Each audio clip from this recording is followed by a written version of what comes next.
Lawyer అంటూ చెప్పుకుంటూ ఒక మహిళను ఇంప్రెస్ చేయాలనుకున్న ఓ యువకుడికి ఊహించని షాక్ తగిలింది.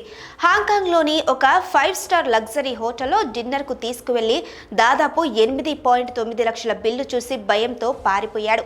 ఈ సంఘటన స్థానికంగా తీవ్ర చర్చానీయాంశమైంది.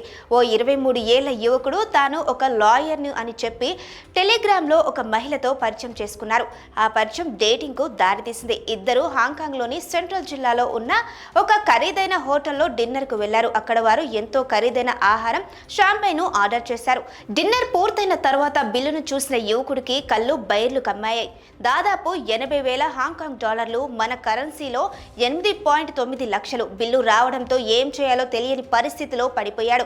ఆ బిల్లులో అత్యధిక భాగం షాంపైన్ బాటిల్దే కావడం గమనార్హం. దాని ధర ఒక్కటే 70,000 హాంకాంగ్ డాలర్లు, సుమారు 7.79 లక్షలు. అంత భారీ బిల్లు చెల్లించే ధైర్యం లేక ఆ యువకుడు అక్కడి నుంచి మెల్లగా జారుకున్నాడు. దీంతో ఆ బిల్లు మొత్తం మహిళే చెల్లించాల్సి వచ్చింది.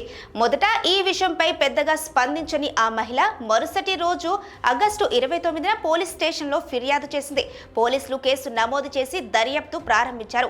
నిందితుడు వాంగ్ ను థాంగ్ స్క్వాన్ ఓ ప్రాంతంలో అరెస్టు చేసి విచారణ జరుపుతున్నారు. ప్రస్తుతం సెంట్రల్ డిస్ట్రిక్ట్ క్రైమ్ యూనిట్ అతన్ని విచారిస్తోంది.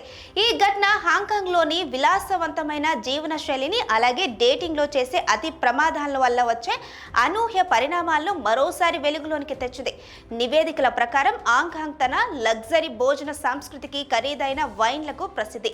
ఇక్కడ ఒక రాత్రి డిన్నర్ కు సులభంగా లక్షల రూపాయలు ఖర్చు అవుతుంది. ఒక రొమాంటిక్ డేట్ కాస్త పోలీసులు కేసుగా మారడం అందరినీ ఆశ్చర్యపరిచింది.